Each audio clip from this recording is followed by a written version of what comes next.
Hola, hola Camila. Sigue entrando gente. Esperemos un ratito más. Más o menos somos 20, 17, por ahí vamos bien y ya empezamos.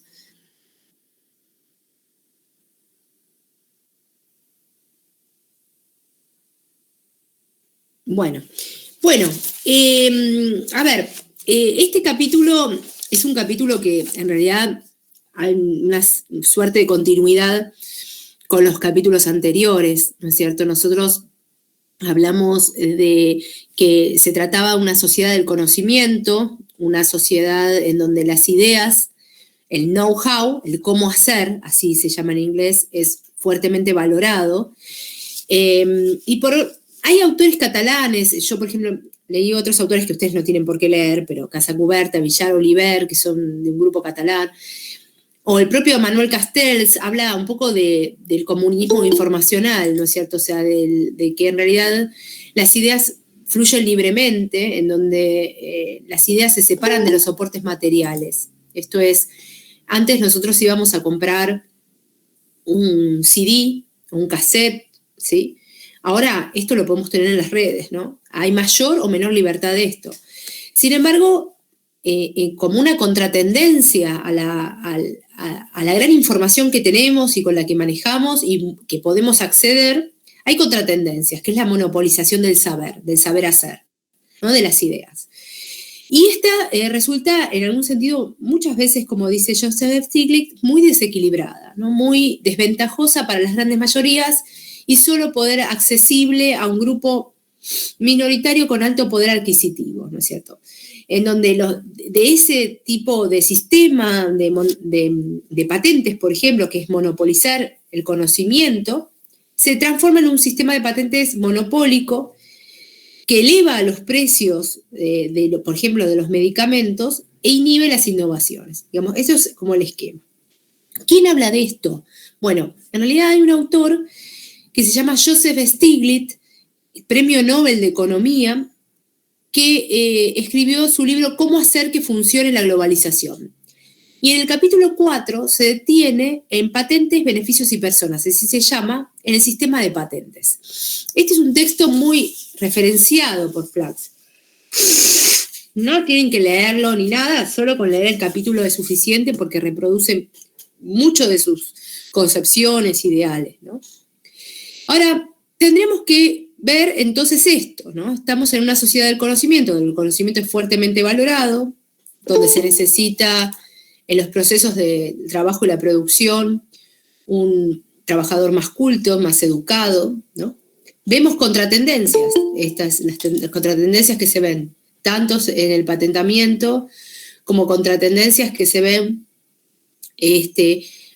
a la hora de valorar la necesidad de que sea un trabajador más culto. Entonces yo les referenciaba La Noche de los Bastones Largos en el 66, pero su continuidad en el proceso de Organización Nacional del 76, por ejemplo, el menemismo, luego el macrismo, ¿no? Donde hay un éxodo de científicos y en donde en la década ganada se los trata de repatriar a través del plan Raíces. Esto es porque el conocimiento es muy valorado, porque se necesitan industrias del tercer tipo, al estilo ITEC, en donde haya un triángulo virtuoso, como el que enuncia Jorge Sábato, ¿no? Entre la producción privada, la educación y el gobierno, ¿sí? En donde el sector industrial se vincule con el sector científico y tecnológico. Sin embargo, hay contratendencias, ¿no es cierto? Hay contratendencias a un sistema de patentamiento que muchas veces resulta fuertemente desequilibrado, ¿no? ¿Desequilibrado para quién? Para las grandes mayorías, ¿no? En donde se ponen en juego valores de lesa humanidad, como es el valor a la salud, y valores mercantiles, como los que fluyen en el gobierno. Nadie desconoce la globalización, ¿no es cierto? La globalización es un fenómeno que se da, existe la internalización del mercado, ya la vio Marx, no, y esto estamos hablando del siglo XIX, ¿no es cierto? O sea, la internalización, la mundialización del mercado. Pero ahora con las nuevas TICs, las nuevas tecnologías de la informática y la comunicación, esto se hace cada vez más accesible, ¿no? El mundo es globalizado, las distancias se acortan, ¿no es cierto? Sin embargo, también el saber se privatiza, ¿no? Entonces hay como una antinomia. Este mercado, como dijimos, que es un mercado global, es un mercado que debe ser regulado. Digamos, nadie niega la existencia de un mercado del desarrollo de las fuerzas productivas, sí de su regulación.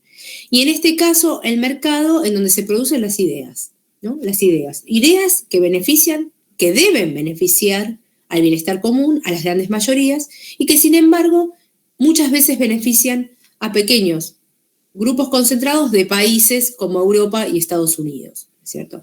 Pero aún así, dice Stiglitz, este sistema de regulación también está mal diseñado para esos países, para los países centrales. Hay que cambiarlo. Vamos a empezar por el concepto de derecho de propiedad intelectual, ¿no? El derecho de propiedad intelectual confiere al propietario del producto en cuestión el derecho exclusivo de utilizarlo, ¿no? Crea un monopolio. El propietario puede permitir que otros lo utilicen previo pago de una suma de dinero en calidad de licencia. Habría dos tipos de derechos de propiedad. El derecho de autor, los derechos de autor confieren al autor de un libro o al compositor de una canción el derecho de vender en forma exclusiva el libro o esa canción durante un periodo mucho más largo que las patentes. En Estados Unidos, por ejemplo, toda la vida del autor más 70 años póstumos. Las patentes, que es a lo que nos vamos a referir, dan a los inventores el derecho de vender y producir su invento en exclusividad durante un periodo de tiempo de 20 años. Nadie más que él puede vender el producto sin el permiso de quien posee la patente, ni siquiera si una segunda persona descubre lo mismo por su cuenta, ¿no? Y en donde el proceso de transferencia de tecnología también es privatizado. El proceso de producción es privatizado. Por eso aquí no solo la venta del producto, sino también la transferencia tecnológica que implica dicho producto. Hola Agustina, hola Camila, hola Juan, que me están llamando. Tal como están concebidos, dice Stiglitz, en la actualidad los derechos de propiedad intelectual crean un monopolio, ¿sí? El monopolio genera rentas monopólicas que aparentemente suponen un incentivo para iniciar o proseguir nuevas investigaciones, pero esto no siempre es así. En realidad lo que va a decir Stiglitz que el sistema de patentamiento es un sistema fuertemente fogoneado y sustentado por la clase política. ¿Por qué? Porque los grandes laboratorios inclusive financian campañas políticas para que legislen en función de ellos. Y lo vemos en el caso de ILIA, ¿no? Que cayó el gobierno de ILIA porque él quiso implementar la ley de genéricos. Vemos, por ejemplo, en la actualidad, como Ginés González García es totalmente vapuleado. Pero, ¿qué representa Ginés González García? Es el que introdujo el plan de genéricos en Argentina, por ejemplo.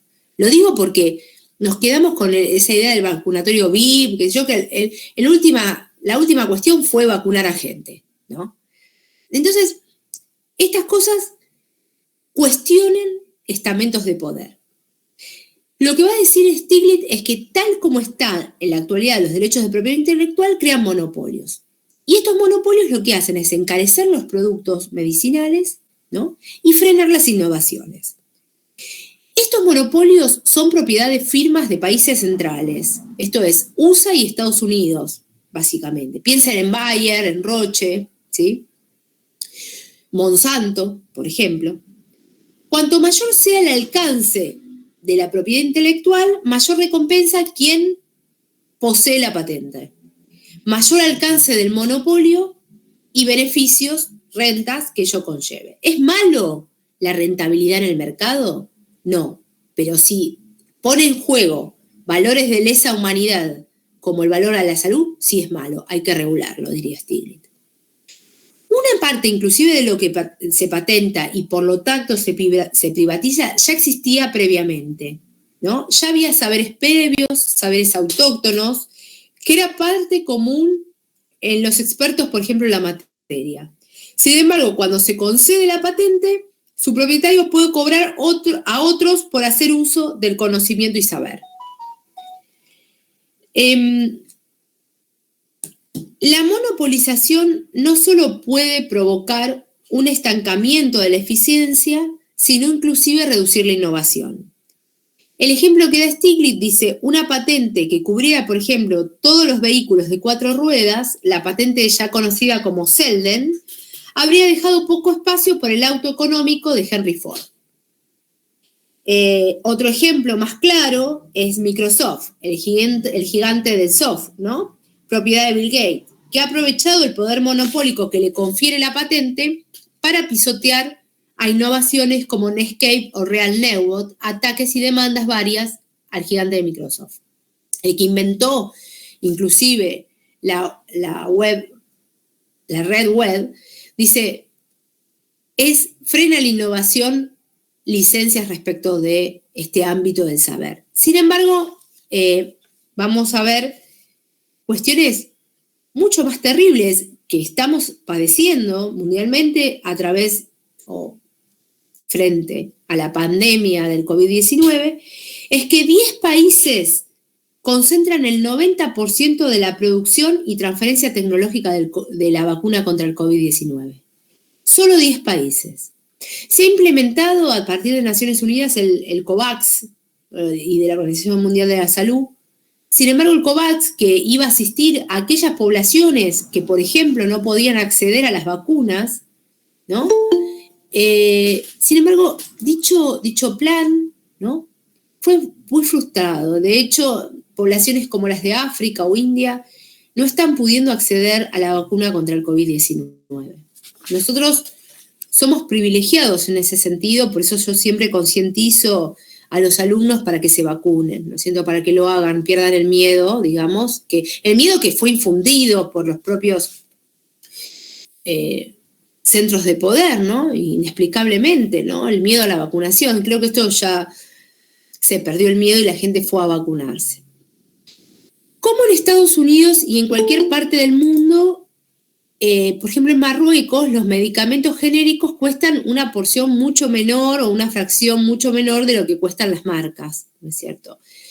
Sin embargo, las empresas farmacéuticas norteamericanas saben que si los genéricos entran al mercado, sus beneficios se verán afectados y que caerán a la baja, ¿no? En el caso del SIDA en Marruecos, los pacientes, por ejemplo, un retraso de introducción de genéricos impediría que la mayoría de los pacientes que son afectados por el VIH-Sida adquieran los medicamentos que puedan salvar vidas.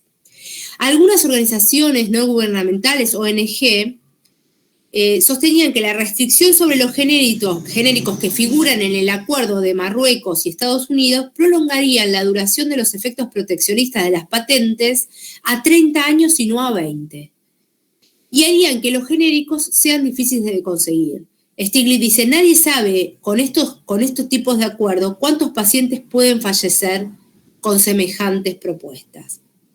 ¿Se niega un mercado globalizado? No. Stiglitz no lo niega, dice, vivimos en una sociedad mercantil, un mercado que no se encaja dentro de los límites nacionales, un mercado globalizado. Lo que hay que hacer es regularlo con leyes, normas que beneficien a las mayorías y no a las minorías. Sin embargo, contrariamente a este tipo de normas, el 15 de abril de 1994, varios ministros de comercio firmaron los acuerdos de ronda de Uruguay, entre ellos el ADPID, que se llama Aspectos de Derechos de Propiedad Intelectual Relacionados con el Comercio, eso es ADPID, con el fin de obligar a otros países a reconocer las patentes. Pero el acuerdo estaba dirigido a que los medicamentos mantengan un precio elevado y solo accesible a la población más rica, ¿sí? Para los críticos de la globalización, como Stiglitz, inclusive Flachs, la lucha por la propiedad intelectual es la lucha entre valores mercantiles respecto de valores de lesa humanidad, como es el valor a la salud. El acuerdo ADPID de la Ronda de Uruguay de 1994 refleja el triunfo de los intereses empresariales de Estados Unidos y Europa sobre los intereses de millones de personas del mundo en vías de desarrollo, ¿sí? El argumento que a mayor peso de los derechos de propiedad intelectual, mejor comportamiento de la economía, es una ficción. Esto no es cierto, dice Stiglitz. El autor explica de qué forma los regímenes de propiedad intelectual mal diseñados como los actuales no solo reducen el acceso a medicamentos, inclusive los encarecen, sino que redundan en una menor eficiencia y en un retardo en el ritmo de las innovaciones científicas. Esto es que otros, por su propio camino, descubra y produzca el mismo bien o servicio. Y esto en la industria farmacéutica, ¿no? Es necesario entonces encontrar un régimen, dice, de aplicación más equilibrado. No negar un régimen de patentamiento, no se niegan las vacunas. De hecho, por ejemplo, es el propio Flax el que rescata el patentamiento de líneas de investigación que se realizan en ITEC, ONICET, YPF, ¿no? Las líneas de investigación que, por ejemplo, el equipo de avances sobre la lactenia y el efecto sobre la inmunización de inmunoterapia contra el cáncer realiza el equipo de Gabriel Rabinovich, que lo hemos oído hablar en los medios muchas veces sobre el tema de la pandemia y las vacunas, ¿no? Patentes del CONICET, que luego quedan en manos del Estado, el Estado somos todos, ¿no? Digamos, no se trata de no patentar, ¿no? Porque eso también genera un círculo virtuoso de generar más fondos para el desarrollo de ciertas líneas de investigación y desarrollo. Sin embargo, que esas patentes sean accesibles para las grandes mayorías. Incluso es necesario encontrar un régimen de patentamiento más equilibrado. Las universidades crecen cuando la información fluye libremente, ¿sí? Cada investigador aprovecha con prontitud el trabajo del otro, con proximidad el trabajo del otro. Muchas veces, cuando no se hayan ni publicado ni presentado en un congreso, ideas de un régimen de propiedad intelectual más equilibrado es lo que tiene que ser la premisa. Las ideas más importantes de las matemáticas, por ejemplo, los teoremas, no se pueden patentar, dice Stiglitz, lo cual es acertado, porque el costo en términos de desalentar innovaciones futuras sería enorme y los beneficios serían muy pequeños. Otro ejemplo controvertido es patentar un gen o el mapa genético. El conocimiento del código genético puede disparar enormes beneficios y contribuir a curas o al desarrollo de vacunas, inclusive. Al fin y al cabo, los investigadores no inventan un gen, tan solo lo identifican algo que ya es existente, ¿sí? Para algunos la idea de patentar un gen es abominable, sin embargo, ya se practicaron algunos de estos temores. Myriad Genetics, una empresa estadounidense, ha patentado 2 mutaciones del gen humano que afectan al cáncer de mama, ¿sí? La patenta de Myriad Genetics, dice Stiglitz, y la voluntad de esta empresa de aplicarla pueden desalentar la búsqueda de mejores técnicas que pueden atajar las causas del cáncer de pecho, puesto que todo aquel que descubra una nueva técnica se enfrenta a la posibilidad de que la empresa le exija el pago de una enorme suma de dinero si pisa dicha innovación. Los supuestos respecto a qué se debe patentar y cuál ha de ser el alcance de la patente no son obvias. Y las que sirven para un país, para un sector, para una época, pueden no servir para otra, ¿no? Las patentes en realidad frenan la innovación, dado que la competencia entre los que están bregando por la misma se reduce, ¿sí? Al patentar reducís la competencia, por lo tanto, frenás la innovación.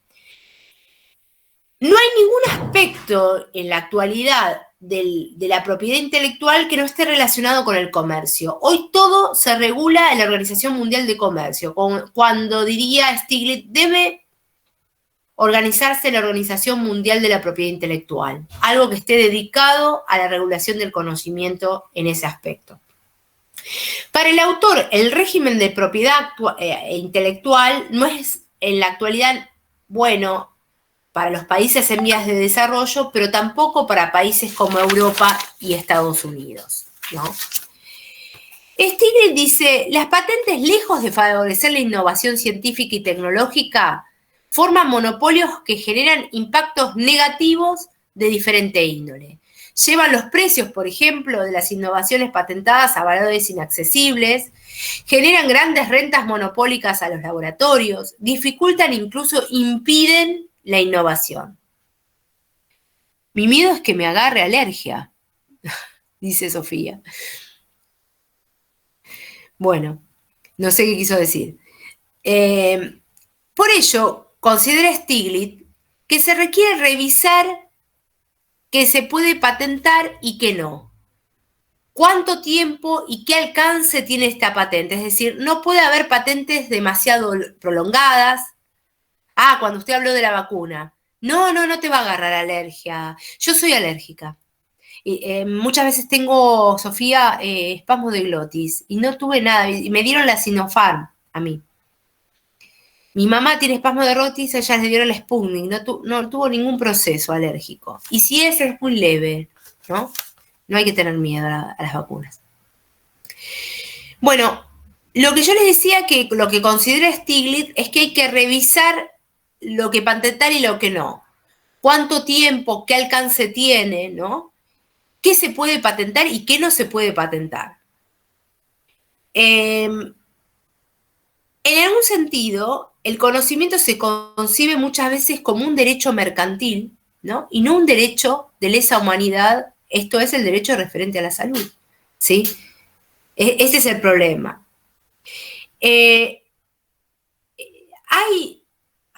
vinculaciones respecto al acceso del conocimiento y la información, no solo en la TIC, sino en el Pacto Internacional sobre Derechos Económicos, Sociales y Culturales, PIDEX, en donde Flax hace algunas consideraciones y algunas críticas.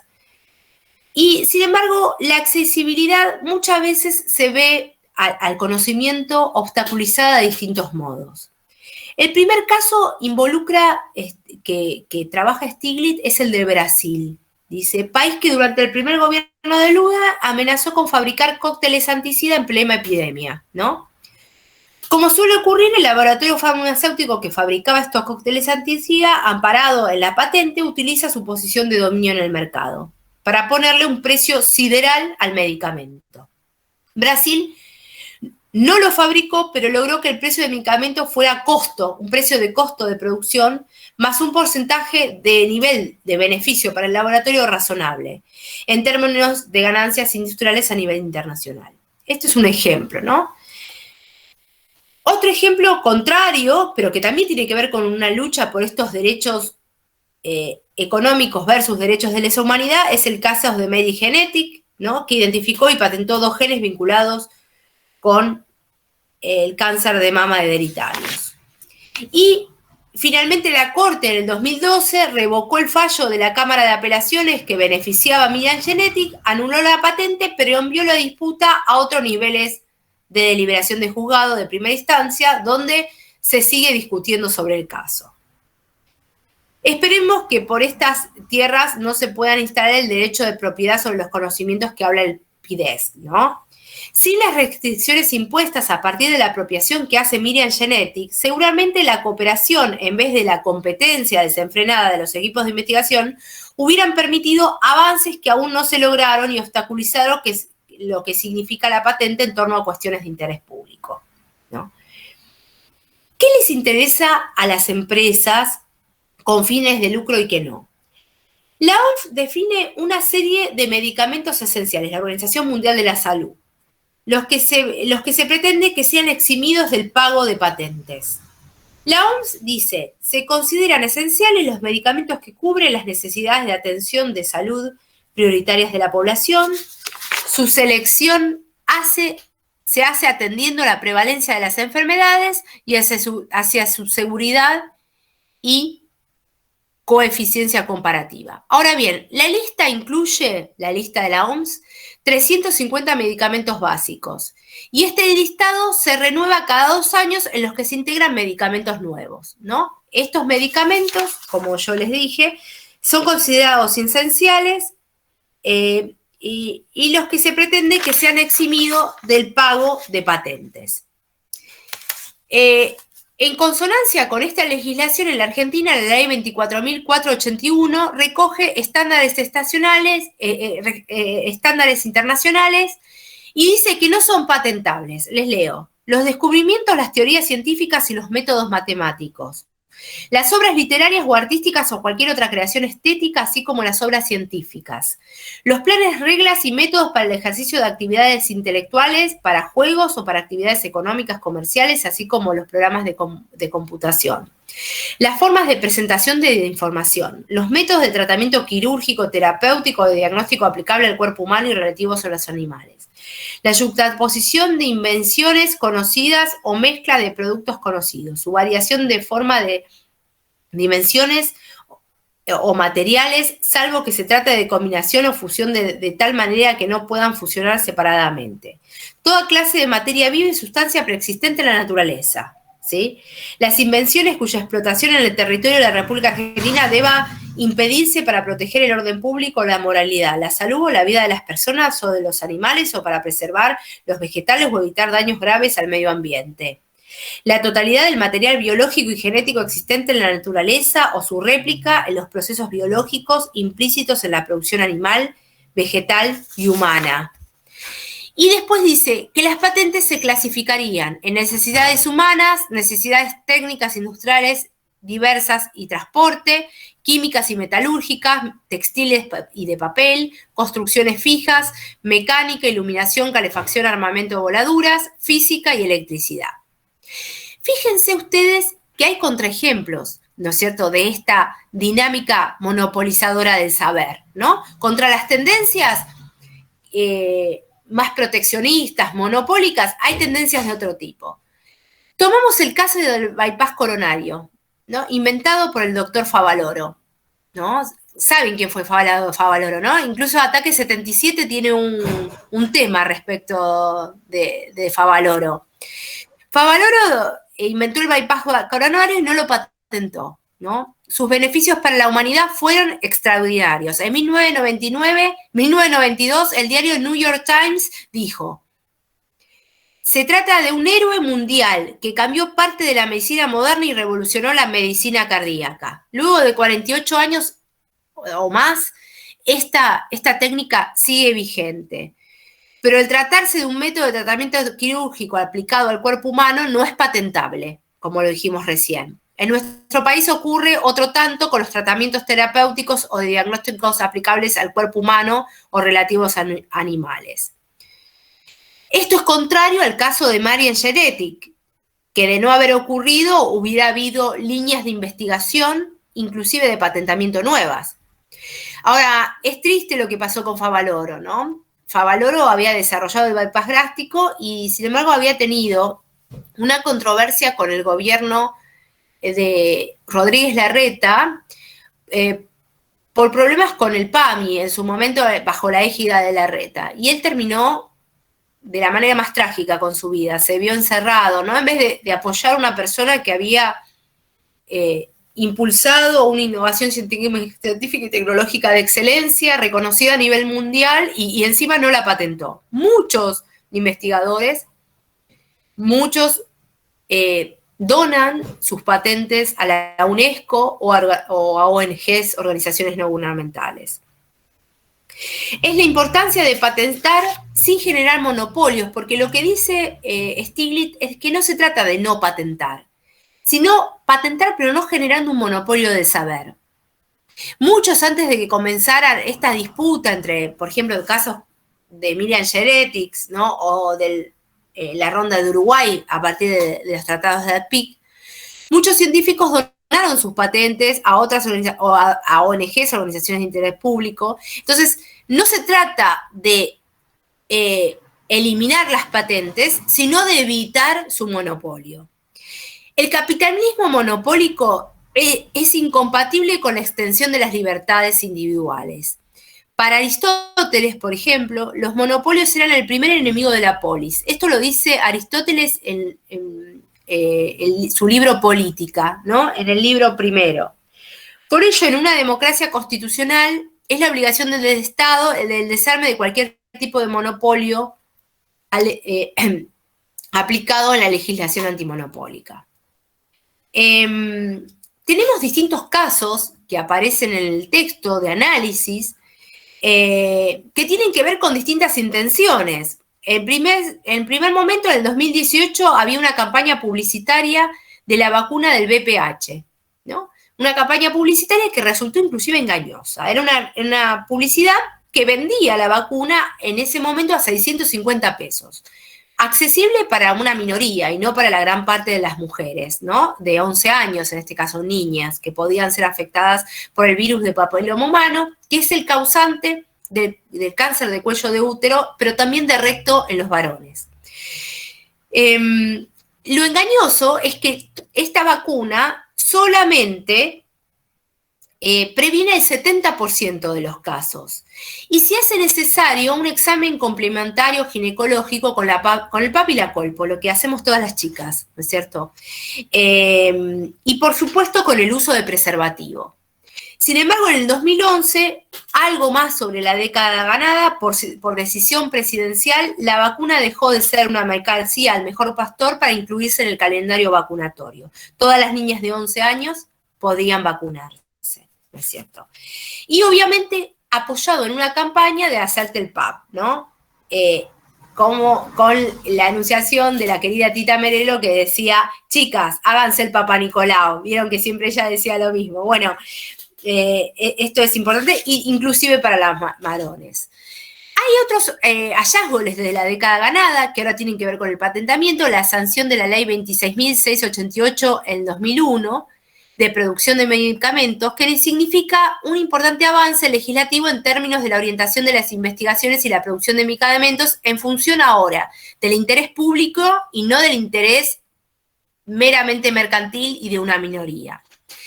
La nueva ley se declara así, de interés nacional, de investigación y la producción en laboratorios públicos de medicamentos, materias primas para la producción de medicamentos, vacunas y productos médicos, establece que estos pueden ser bienes sociales, bienes para las grandes mayorías. El propósito de la iniciativa era la fabricación de medicamentos a cargo de Estado, medicamentos que luego se distribuirían a partir del plan Remediar.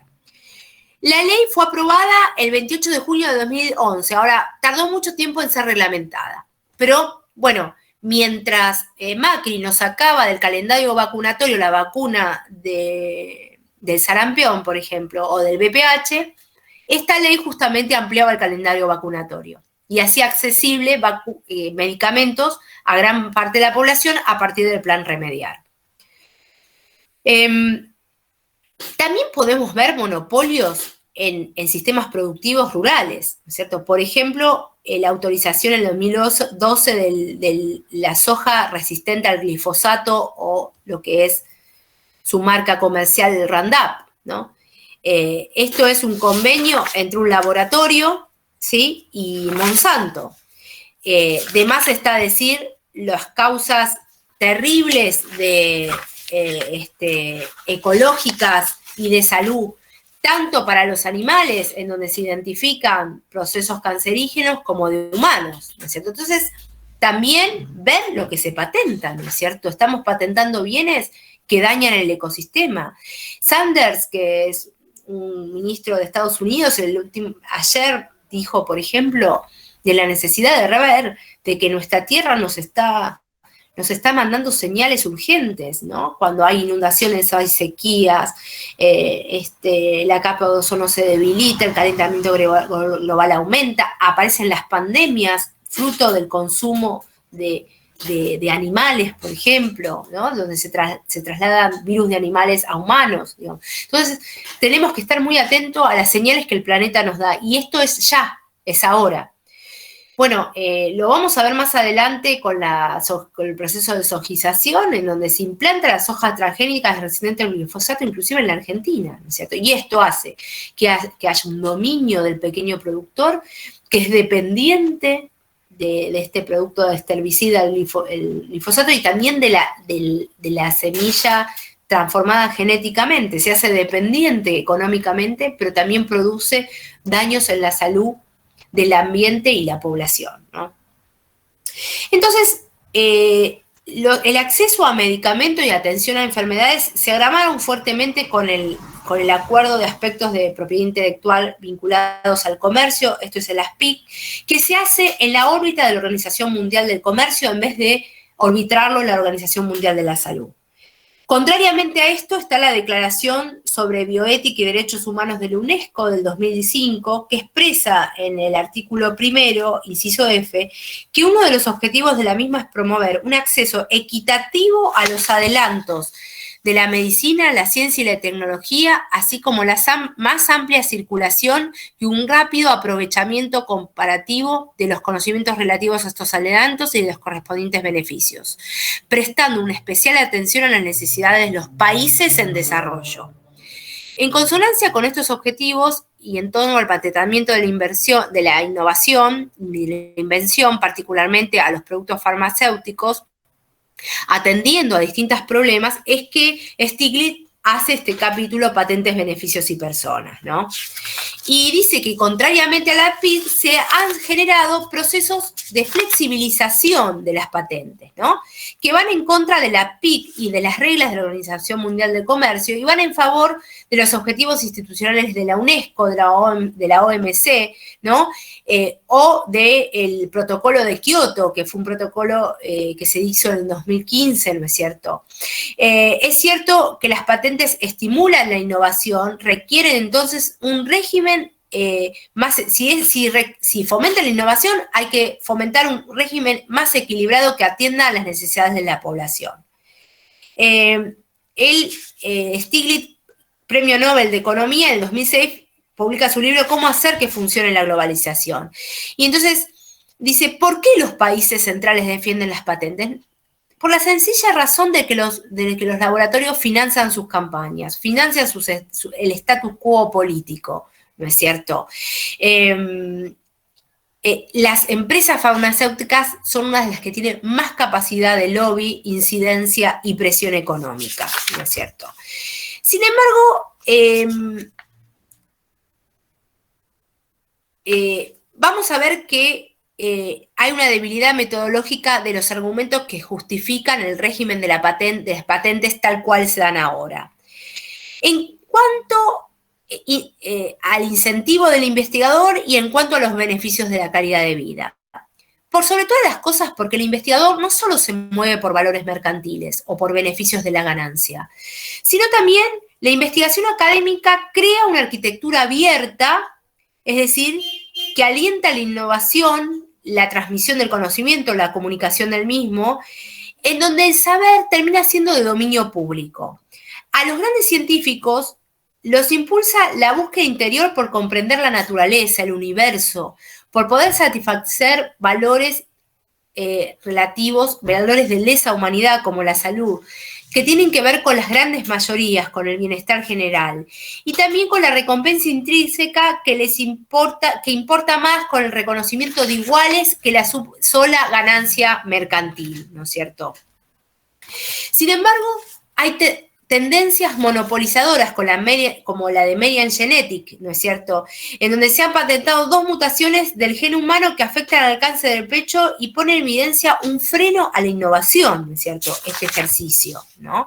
Sin embargo, a la inversa de este tipo de proyectos está la que ocurrió en los años 50 en Estados Unidos, cuando se desató una epidemia de poliomielitis. La respuesta a esa epidemia fue cooperativa, como la iniciativa de COVAX, que no llegó a buen puerto en esta epidemia, ¿no? En aquel entonces, en los 50, se constituyó un fondo oficial para financiar una vacuna contra la polio y se recurrió a los conocimientos disponibles de un científico que se llamaba Jonas Salk, quien fue el primero que desarrolló la vacuna contra la poliomielitis y la donó.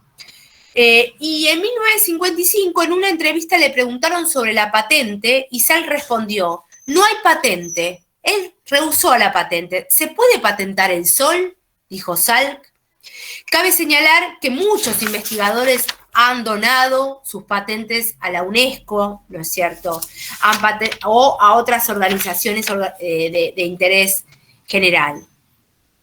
El mérito de la Web 2.0, cuya innovación es la de Tim Berners-Lee, es que él ha llegado a la conclusión que, por ejemplo, en su terreno las patentes frenan deliberadamente la innovación. Vemos a Bill Gates, gigante del Microsoft, ¿no? Sus controversias con Real Network, ¿no? Digamos, o con otras empresas que pueden pisotear su coto de innovación. Su padre era abogado y las fortunas de Bill Gates no se hacen solo por la innovación que produjo, sino justamente por el asesoramiento que le hizo su padre respecto del patentamiento de las mismas. El artículo 15.1 del inciso del Pacto Internacional de Derechos Económicos y Sociales reconoce el derecho a la propiedad intelectual. Y hay toda una serie de críticas que ustedes pueden ver respecto del mismo que hace Javier Flachs. Desde que se establece el acuerdo de la TIC de la OMC, se surge una cantidad de conflictos generados a las apetencias voraces de los laboratorios, ¿no? Las instituciones científicas, incluso universitarias del primer mundo, denunciaron barreras que generaron estas patentes y que imponen a la investigación, ¿sí?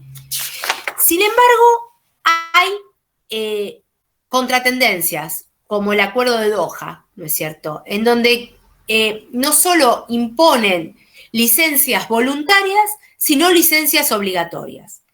Lo que varía es el consentimiento. Las licencias voluntarias son consentidas, las licencias obligatorias no lo son. Les leo las licencias voluntarias. Es decir, se supone que los gobiernos primero recurren a licencias voluntarias, es decir, a solicitarle al laboratorio en cuestión que ponga los productos a disposición a un precio razonable o autorice un terreno de transferencia tecnológica o producción y venderlos a precios razonables.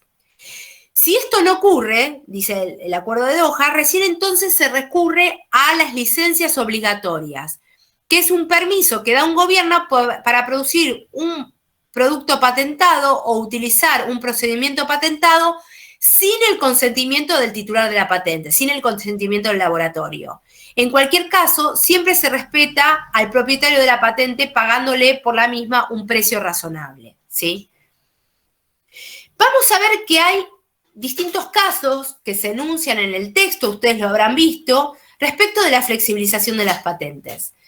Encontramos, por ejemplo, el Cipro contra el Antrax de Estados Unidos, en los ataques que Estados Unidos había tenido con el Antrax en los 90. El gobierno de USA quiso comprar, por ejemplo, 1.000 millones de tabletas de Cipro, el antibiótico Cipro a Bayer, para enfrentar el eventual ataque masivo, y la extensión por el contagio del carbunclo, que es el Antrax, pero la empresa puso un precio abusivo, por lo cual el gobierno de USA lo intimó a vender a un precio menor o desconocerle la patente y generar una patente obligatoria. También vemos el caso de Brasil, que ganó una batalla en el seno de la Organización Mundial de la Salud respecto de obtener cócteles anti-sida a precio de costo. Pero esto llegó a amenazar al 2001 a que se recurriera a una licencia obligatoria y eventualmente se fabricaría el medicamento si el laboratorio Roche negaba aceptar un precio razonable. Es una batalla que ganó Brasil respecto de los cócteles anti-sida. En el caso de Tailandia, a estos laboratorios no les fue muy bien en el 2006-2007, ya que se emitieron licencias obligatorias para varios fármacos contra el VIH, y enseguida Tailandia fue víctima de una presión de los Estados Unidos, ¿no es cierto? Y Poge dice, este tipo de presión implacable ayuda a explicar por qué los países pobres rara vez se atreven a emitir una licencia obligatoria en un medicamento patentado, a pesar del hecho de que estas licencias son teóricamente permisibles, según el párrafo 6 de la Declaración de Doha del 2001. Hubo una patente obligatoria, otro ejemplo, en el sorafenib en la India, que es un tratamiento contra el cáncer de hígado y el riñón. En el primer mundo hubo otro parecido respecto de la hepatitis C, el sofosbuvir, en donde se abusaba de la patente para exigir precios que eran insostenibles, ¿no es cierto? Entonces se apela a una licencia obligatoria. Digamos que vamos a ver que hay alternativas respecto de esto, ¿no? Entonces, vamos a ver que hay contratendencias, ¿no es cierto? En la India justamente se realiza una patente obligatoria para el cáncer de hígado, también para la hepatitis C, los cócteles anticidas de Brasil, todo esto que yo les mencioné son ejemplos de ello. Un ejemplo muy paradigmático en la Argentina es el caso del mal de Chagas, en donde Bayer y el laboratorio Roche discontinúa el Nifurtimox, que es ustedes saben que el Chagas es una enfermedad que se produce, que transmite la bichuca, un parásito lo transmitido por la bichuca. ¿Y la bichuca dónde anida? En las casas de adobe y paja, es decir, las víctimas de la bichuca, digamos, del mal de Chagas, es justamente la gente humilde, ¿no? Con poca posibilidad de pagar un medicamento de alto coste. Justamente lo que hace Roche y Bayer frente a esto, no resultaba un mercado redituable, desestima la producción. Entonces después se produce en Brasil a alto costo, pero más tarde el laboratorio de nanofarmacología de la Facultad de Medicina de la UBA produce el Furtimox a nivel nacional a bajo costo, es cierto. Ahora, se vio con impedimentos respecto a las transferencias tecnológicas, porque era una patente de tipo inespecífica, luego se venden tabletas, se dan tabletas vencidas, entonces no se podía evaluar de qué era lo que contenían esas tabletas, digamos, tuvo una serie de dificultades. Contrariamente, hay acuerdos muy prometedores. La UNASUR hace un acuerdo en 2015 para la compra conjuntos de medicamentos. La ronda de Doha hace posible una flexibilización al estimular licencias voluntarias y obligatorias. El plan remedial y la distribución gratuita de medicamentos y a través de la ley por la cual se aprueba la ley de producción de medicamentos y vacunas y productos médicos en el 2011, digamos. Y también tenemos reformas que podemos pensar, como la de POGE, por la cual la reforma del sistema de patentes crea la patente 2, en donde el derecho del propietario de la patente durante toda la vida de la patente debe ser recompensado a partir de fondos públicos, ¿no es cierto? Entonces hay un reconocimiento pecuniario a partir de fondos públicos en proporción al impacto de la innovación que se pueda realizar. La Declaración Universal sobre Bioética y Derechos Humanos de la UNESCO. La vacuna contra el cáncer de pulmón que hace Cuba y Argentina. La vacuna, como ya les mencioné, del 2011 contra el papiloma humano, ¿no? Y su introducción en el calendario vacunatorio. En realidad hay tendencias y contratendencias en todo esto que estamos viendo. Ahora, en realidad, Stiglitz no niega la globalización, no niega que existe un mercado globalizado, pero se pregunta, ¿cómo hacer que funcione la globalización? Claro, es que como nunca me hice una prueba de alergia, bueno, acá dice Sofía con la alergia, Ginfrey Malesques. No entendí muy bien en qué consiste la patente de tipo 2. Bien, la patente de tipo 2 reforma el sistema de patentes, genera la patente 2. El derecho del propietario de la patente durante toda la vida de la patente debe ser recompensado a partir de fondos públicos, que es como lo que dice Stiglitz de un fondo de garantía, ¿no? O innovador. Y es un reconocimiento pecuniario a partir de fondos públicos en proporción al impacto de la innovación que se realiza. Entonces, convierte resultados privados en resultados públicos y los pone a disposición de quienes pueden inclusive producir genéricos, ¿no? Esa es la... Y hay por ahí una serie de críticas respecto al alcance o la viabilidad de estos proyectos, ¿no? Que hace Flax en el libro. Bueno, no sé si te respondí, Hisfree. ¿Cómo te llamas? Sí, gracias. ¿Cómo es tu nombre? Hisfree. Ese es tu nombre. ¿Ese es tu nombre? Qué lindo, nunca lo había escuchado. ¿O es un apodo? Jeffrey me parece que es, profe. Jeffrey. Llámame Josué. Ah, qué bueno. Josué. Jeffrey. Muy bien, lindo nombre. Bueno, en algún sentido, Stiglitz dice, ¿cómo hacer que funcione la globalización? Entonces, él dice, en realidad hay que mejorar el bienestar social promoviendo la innovación. Los países en vías de desarrollo deben suplicar un régimen de propiedad intelectual más equilibrado, con un mayor acceso al conocimiento. Es necesario que los medicamentos que puedan salvar vidas tengan un precio de costo, dice Stiglitz. No se invierte en investigar medicamentos, por ejemplo, que atajen hoy enfermedades que atañen, por ejemplo, a países del tercer mundo o países emergentes como la tuberculosis, la malaria, el dengue, el Zika, ¿no?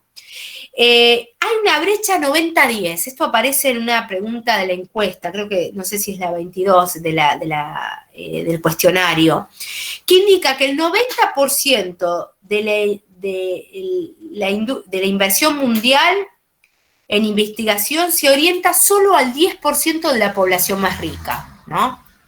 Y por otro lado, las patentes, en otra pregunta dice, resultan ser espurias, porque el resto de la comunidad no aprovecha de dicho conocimiento, ¿no? Hay como una desventaja respecto al acceso al saber, ¿no? Al saber, al conocimiento y a la utilidad que le hacemos al mismo como un bien relativo al bienestar social y de la salud de la población. Dice, en realidad Stiglitz dice que hay que adaptar la propiedad intelectual a las necesidades de los países en vías de desarrollo. Hay que apostar a un régimen de propiedad intelectual distinto para los países desarrollados, de menos desarrollo, para los países medios y para países, por supuesto, desarrollados. Dice, hay que permitir el acceso a medicamentos que puedan salvar vidas. En este sentido, imponer medicamentos a precio de costo para los países en vías de desarrollo y renunciar a pagar todo impuesto, que sería la diferencia entre el precio final, precio de mercado, y el precio de costo. Dice, ahí hay un impuesto implícito, como puede ser el IVA, ¿no? El impuesto del valor agregado, bueno, una cosa similar. Dice, muchas veces hay una diferencia entre el precio de mercado y el precio de costo. Eso es un impuesto, dice, hay que evitar pagarlo. Las licencias obligatorias, los gobiernos pueden extender las licencias obligatorias, esto es permitir que otras empresas fabriquen el producto patentado, por ejemplo, el Cipro contra el Anthrax, un ejemplo. Sobre todo para medicamentos que salvan vidas y no solo medicamentos cosméticos. Si los países desarrollados no venden fármacos capaces de salvar vida a los países en vías de desarrollo, entonces se deberán dar luz libre, luz verde, para que los países en desarrollo empleen estas licencias obligatorias a fin de producir y comercializar fármacos de ese tipo. Para eso es necesario un país donde haya investigación y desarrollo, un país que no invierte en investigación y desarrollo, ¿no? En donde haya un sistema de financiación de la investigación que resulte eficaz y equitativo, no iría a ningún lado un país allí. La investigación básica, en líneas generales, la financian los gobiernos, los estados. Y el sector privado, los laboratorios, es el que coloca los medicamentos en el mercado y son las grandes empresas las que hacen acopios de estas grandes ganancias. Incluso los países más ricos y los países más pobres están obligados a pagar los mismos impuestos, algo que es realmente desigual. Debería entonces haber mayor investigación en los países afectados por patologías muy singulares respecto de estos países en vías de desarrollo. Un fondo como el de POGE, que es un fondo innovador, un fondo que impulse directamente la innovación en beneficio de los países en vías de desarrollo, esto es, el que alcance una innovación recibirá una recompensa. También gratificar a quienes investigan enfermedades graves como la malaria, la tuberculosis, el dengue. Por otro lado, detener la biopiratería y proteger el saber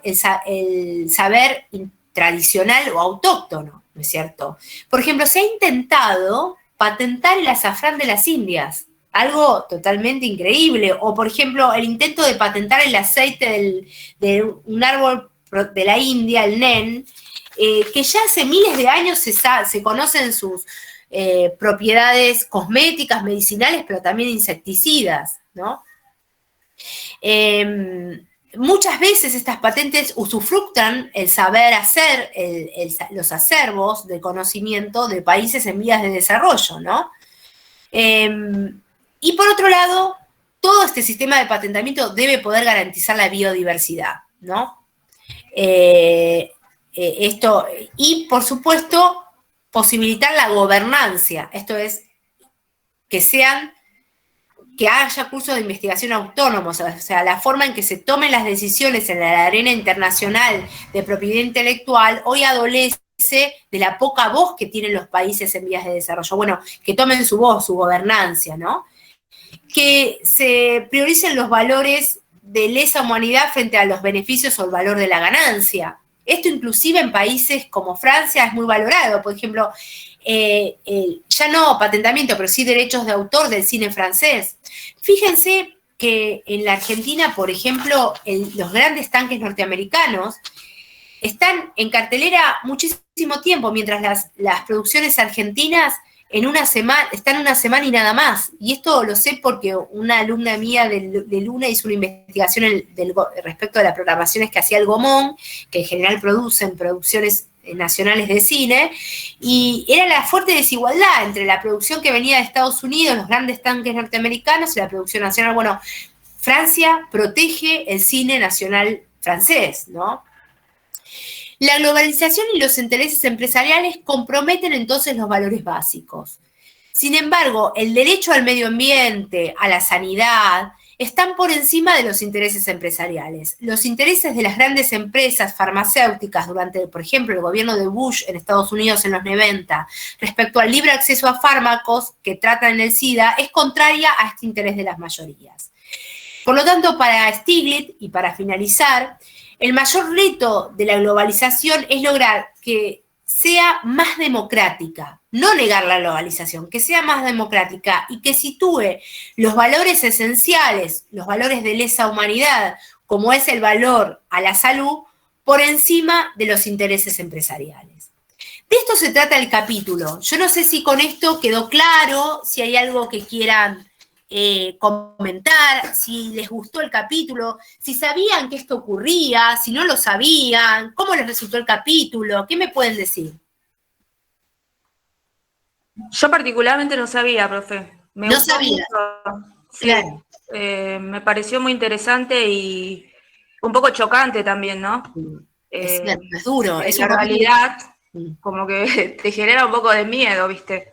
Y sí. Lo que es toda esta cuestión de la comercialización de los medicamentos, de cómo genera su propia demanda, enfermando gente o paliando solamente enfermedades y no digamos, yendo a la raíz de la enfermedad. Exactamente. En lo personal esa es la valoración que tengo, digamos. Exactamente, porque Daisy, estamos hablando de un mercado que es fuertemente desigual, ¿no? Y que si solo, digamos, producimos y patentamos para una pequeña población, la más rica del mundo, el resto se queda fuera, ¿no es cierto? Yo les decía, 10 países concentran el 90% de la producción de la vacuna contra el COVID-19. Hay países, continentes como la India y África que se quedaron afuera de esto, ¿no? Y esto es un mundo cada vez más interconectado, de gente que fluye, ¿no? Es decir, muy interesante, dice Fabiana, y muy duro por el mercado, mucha burocracia. Sí, no, lo que pasa es que son reglas de juego que están, que se plasman en favor de los centros de poder. Hoy, por ejemplo, la industria farmacéutica, ¿no es cierto? La arena del mercado es una arena fuertemente desigual, donde muchos tienen poco y pocos tienen mucho, ¿no? La arena del patentamiento, con el patentamiento ocurre lo mismo, ¿no es cierto? ¿Quiénes se benefician de estas patentes? Un pequeño grupo, el que pueda pagarlas, y el resto queda fuera, ¿no? Entonces, por eso que se lo critica a Ginés, por esto del laboratorio VIP, que no se sabe si se hizo, si no se hizo. Después de todo lo que se hizo fue vacunar gente. A mí, la verdad, con los niveles de vacunación que tenemos, que ayer estábamos a la altura de Estados Unidos, no me preocupa. Pero sí me preocupa que se lo estigmatice un hombre que hizo mucho por la difusión y elaboración de un plan acerca de medicamentos genéricos, ¿no? Es decir, es un gran sanitarista, ¿no es cierto? Y que se lo escrache en un restaurante me parece terriblemente detestable, ¿no es cierto? Porque no se En encuentra... relación a esto sería una nimiedad, digamos. ¿Cómo, En cómo? relación, en relación a todo este trasfondo, a esto que estamos exponiendo, la cosa es una nimiedad. Exactamente, a eso quiero llegar. Y por otro lado, ayudarles a pensar, ¿no es cierto? Porque este domingo... Perdón, profe, estaba comentando de la persona que fue escrachada del restaurante. Es muy obvio que hay que reconocer que si fue un gran promotor sobre los medicamentos genéricos, hay que darle reconocimiento, que es algo muy bueno para la sociedad en general. Salva vidas. Sí, exactamente, salvó vidas de seres que no podían acceder a los costos muy caros del mercado. Pero también hay que reconocer que si bien no sabría decir, porque bueno, yo no estoy en ese rubro, que si es confirmado de que sí existió el vacunatorio VIP, deben ser sancionados con todas leyes, porque también hay vidas detrás de todo esto. Entonces, sí, lo que pasa no podemos dejar ni decir, no, porque hizo esto, no, está bien. Muy buena persona, salvó vidas, logró que muchos accedamos a medicamentos que quizás no podíamos acceder antes, pero bueno, ahora quizás se equivocó y hay que ver. Claro, y si es que es culpable, debe ser sancionado con todo el peso de la ley. Sí, yo lo entiendo perfectamente, sí, eso yo lo entiendo.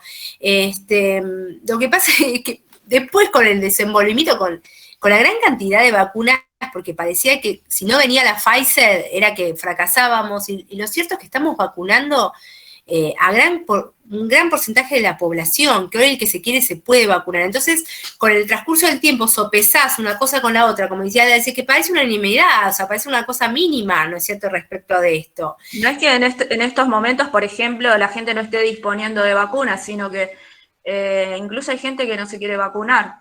Sí, eso es... Estando las vacunas a disposición. Claro, fíjense que en Brasil decían que el que muera tiene que morir, y lo dijo un representante, el ex presidente nuestro de la nación dijo esto, o sea que si él hubiera encarado el proceso de la pandemia, lo hubiera encarado como Bolsonaro, que digamos decía que el que muera debe morir, que será una decisión de Dios. No es así, esto no es así, digamos, se puede torcer, digamos. Entonces, inclusive lo que dice Daisy, se generó en la población una aversión muchas veces, o un miedo, que recién me lo decía una compañera de ustedes, soy alérgica, qué sé yo. Cuando sabemos que cuanto más población se vacune, más se inmuniza, más se puede realizar lo que es la teoría del rebaño, ¿no? Más a salvo vamos a estar, ¿no?, respecto de las vacunas. Nosotros realmente, digamos, si hay que decirle de este gobierno, es que encaró de una manera realmente muy sistemática, muy a conciencia el plan de vacunación. Por eso que yo pensaba, digo, este domingo vamos a votar. Nosotros somos una democracia muy joven. Fíjense que en 1983 recién se empieza un proceso de consecución de gobiernos democráticos, donde pudimos votar todos. Entonces, además de que todos se vacunen, que es un deseo muy grande que yo tengo, es que vayamos todos a votar por un modelo inclusivo, ¿no? Lo vemos con este sistema de patentes, como un modelo jerarquizado, monopolizador, excluye a gran parte de población. Lo mismo ocurre con un modelo de país que quiere el desarrollo de la ciencia y la tecnología, que le da cierto lugar, y aquel modelo para lo que esto es algo que no es importante, ¿no? Entonces nosotros vimos como dos modelos de país, más allá de las caras y los nombres, ¿no es cierto?, sino dos modelos, un modelo incluyente, un modelo en donde se regula el mercado es fuertemente desigual, hay que regularlo, se invierte en ciencia y tecnología, en la década ganada esto se notó, y otro modelo, digamos, que queda librado a lo que se conoce como el neoliberalismo, ¿no?, que esto lo encontrás en cualquier manual de economía, en donde las fuerzas del mercado de la oferta y la demanda deben ser libradas a su autorregulación. Por lo tanto, se requiere un estado mínimo y demás. Contrariamente a la necesidad de salir de esta crisis, porque nosotros recibimos una pesada herencia, con niveles de desempleo y de pobreza exorbitantes, hubo que asistir a esta gente. No significa que estos que tienen los planes los tengan para todas las vidas, sino hasta que se reactive el mercado interno, que se produzca trabajo genuino, que haya pleno empleo, que haya un Estado presente, que nos ayude a construir universidades donde el pobre pueda estudiar, ¿no? Y sea un profesional como cualquier otro, donde un joven o una joven pueda ir a vacunarse y tenga un sistema de salud inclusivo, ¿no? En donde haya salud para todos, digamos. Son como dos proyectos de país que me parece que están en juego, más allá de los nombres y de las personalidades que se puedan disputar. Fabiana, sí, pero ¿cómo fue las primeras vacunas? Es un caos y ahí está la miseria humana de salvar a nuestro del reto que espera. Sí, y lo mismo ocurrió en el gobierno de la Ciudad de Buenos Aires. Yo participo del gobierno de la ciudad y estaba desesperada porque a ciertas, por ejemplo, a ciertas empresas, porque son empresas, el hospital italiano, creo que era el hospital alemán, tenían prioridad en la vacunación.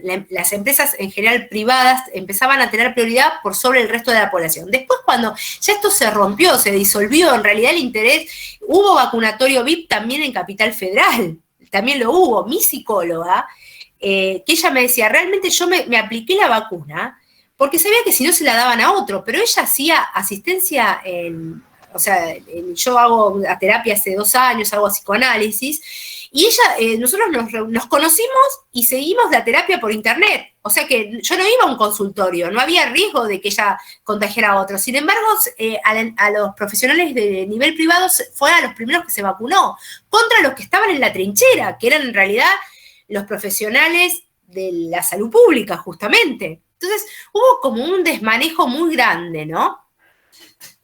Sí, aparentemente esto fue al principio, pero después el gran caudal de vacunas, con decirte que ayer los números que estábamos equiparados a Estados Unidos, eso se terminó siendo algo que no es relevante, digamos, vamos a decir, ¿sí? Entonces digo, esto es posible porque hay un Estado interventor de las variables macroeconómicas, porque hay un Estado fomentor de la salud, porque volvió a reeditar al Ministerio de Salud Pública frente a lo que lo habían bajado a Secretaría, porque volvió a haber un Ministerio de Ciencia y Tecnología de la Nación. Digo, hay cambios, digamos, y estos cambios hay que votarlos en función de lo que nos conviene a nosotros. Digamos, nosotros, yo por lo menos, y no creo que ustedes que van a escuela, van a una universidad pública, sean un sector concentrado de los que más tienen, ¿no? Y para los que se dictan las reglas de juego. Entonces, hay que votar un proyecto inclusivo que nos incluya a todos, ¿no? Entonces, me parece que ese va a ser mejor. Lo que yo entusiasmo a los jóvenes es que hagan la elección que hagan en su escrutinio, lo hagan a conciencia, pero que vayan a votar, así como se deben ir a vacunar, ¿sí? Sí, ahora hay para todos. Bueno, ¿y ustedes se han vacunado? ¿O hay alguno todavía que tiene miedo? Vacúnense. No tengan miedo. Sí. Por hacer un comentario, profe, en mi caso, por ejemplo, la obra social que tengo se desentendió completamente cuando me agarró COVID. Era algo que no podía acercarme, no. Terrible. Y lo tuve que pasar en mi casa, encerrada, y la obra social te daba un montón de solicitudes, de informaciones que no venían al caso. O sea, tampoco es porque uno está afiliado a algo así como más privado que responden por uno. Bueno, exacto, es decir, esto también... Al final tuve que acercarme a un lugar público. Mirá vos. ¿Vos dónde vivís? Yo estaba viviendo en Capital y después por el tema de los alquileres y demás, me tuve que mudar a la provincia. Claro, lo que pasa es que en provincia, ustedes saben que la ex gobernadora decía que ella no iba a habilitar ningún hospital más público, que él no iba a crear más, así como dijo que no era necesario más universidades porque los pobres nunca llegaban a la universidad, bueno, que no iba a habilitar ni un solo hospital más. Cuando asume el nuevo gobernador, la primera parte, que fue una parte muy terrible porque fue de la ASPO, ¿no? El aislamiento social preventivo y obligatorio, la extendieron para ganar tiempo y equipar todos los sanatorios públicos, ¿no? Para que no se saturen las salas de terapia intensiva, por ejemplo. Y esto no ocurrió, realmente no ocurrió. Tuvieron asistencia pública todos. En cambio, el sector privado colapsó. Pero llegó un punto donde miren lo que es ustedes, ¿no? Porque está la salud privada, que es al igual que ocurre con los medicamentos y los laboratorios, un gran negocio. El gran negocio de la salud. Ahora, esta crisis de la epidemia del coronavirus hizo que los límites entre la salud privada, las obras sociales y el sector privado y el sector estatal se diluyeran, porque había gente que no conseguía cama en el sector privado, fue abandonado como Daisy, que no le dieron respuesta, y fue al sector público. Por eso ahora se está pensando en una reforma del sistema de salud, donde todo sea un todo y podamos acceder a esos 3 tipos de servicios. Se vio desbordado el sistema privado.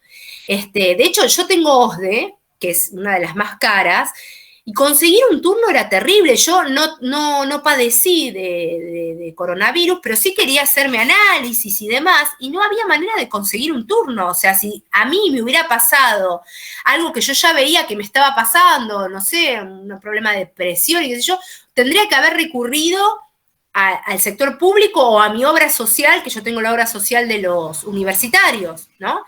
Pero ahí es cuando se empezó a colapsar el sistema privado, ¿no es cierto? Aún cuando estamos pagando un montón, les estoy diciendo, estamos pagando 15.000 pesos de seguro. Es exorbitante. Decir que yo, como soy profesora, yo soy adjunta en una cátedra de metodología de la UNA, hay un convenio entre la obra social, no sé por qué, de la Marina Mercante y OSDE, y entonces parte lo paga esa obra social, que tiene a su vez un convenio con la UNA, y bueno, y paga un poco menos, pero mi hermana está pagando como 16.000 pesos, mi mamá también otro tanto, y los turnos los conseguimos de acá a 2, 3 meses.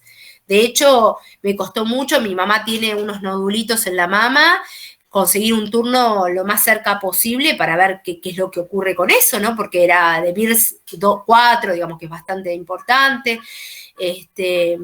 Lo mismo tuvo como mi mamá tiene 80 años, ¿no? Tuvo como un proceso por unas corticoides que le inyectaron, le subió la presión. Bueno, tuve que ver de qué manera lo más antes posible podían atenderla, ¿no? O sea, el sistema de emergencias estaba colapsado. Dice Jam, dice, sí, la semana pasada me dieron la segunda dosis. Brisa, dice, todavía no me dieron el turno para la segunda dosis, ya te va a venir. Saben que con la primera dosis estamos inmunizadas a un 80% y con la segunda dosis estamos inmunizados a un 90%. Así que es muy importante que se den por lo menos la primera dosis, ¿sí? Está esto de la variante Delta que me tiene intranquila, no sé si esto se va a dar. Algunos dicen que por ahí no tenemos tercera ola, otros dicen que es inminente, con lo cual, además de la vacuna, lo que yo recomiendo es el distanciamiento, el uso de barbijos, lavaje de manos, digamos que sigamos con todos estos protocolos porque no terminó el asunto, ¿no? Cuando viajemos, higienicémonos bien, digamos, bueno, es eso. Del capítulo, ¿hay algo que quisieran comentar, que les llamó la atención? ¿Qué les parece? ¿Qué les parece el sistema de patentamiento? Bueno, por ahí no hay comentarios, ¿no? ¿Leyeron el capítulo? ¿Lo han leído? ¿Sí? Bueno, el próximo... ¿Sí? ¿Quién me habla? ¿Sí? No, me pareció que había alguien que hablaba. Bueno, no. El próximo capítulo es el capítulo sobre nociología. Se llama Algunas notas sobre la teoría del conocimiento. Es muy necesario que ustedes vayan a la clase con el capítulo leído. Es así, el capítulo se organiza en función de lo que es la epistemología genética de Jean Piaget. Yo voy a hacer una introducción en la primera clase de Jean Piaget de las 2 grandes teorías acerca del conocimiento, la teoría tradicional del conocimiento y la superadora, y la siguiente clase, el siguiente jueves, vamos a trabajar sobre los autores filosóficos, Hume, Descartes y Kant. Lo digo porque el que organiza el capítulo es Jean Piaget, o epistemología o psicología genética. Entonces se va a dar en 2 clases, ¿sí? Yo la primera voy a dar una teoría más general, voy a esperar a ver cómo ustedes la entendieron, y después que lean nuevamente los autores Hume, Descartes y Kant, daré la segunda parte el jueves siguiente, ¿sí? Fíjense que nosotros tenemos hasta el capítulo 5, no falta mucho, faltan 2 capítulos y ya empezamos con el parcial, ¿sí?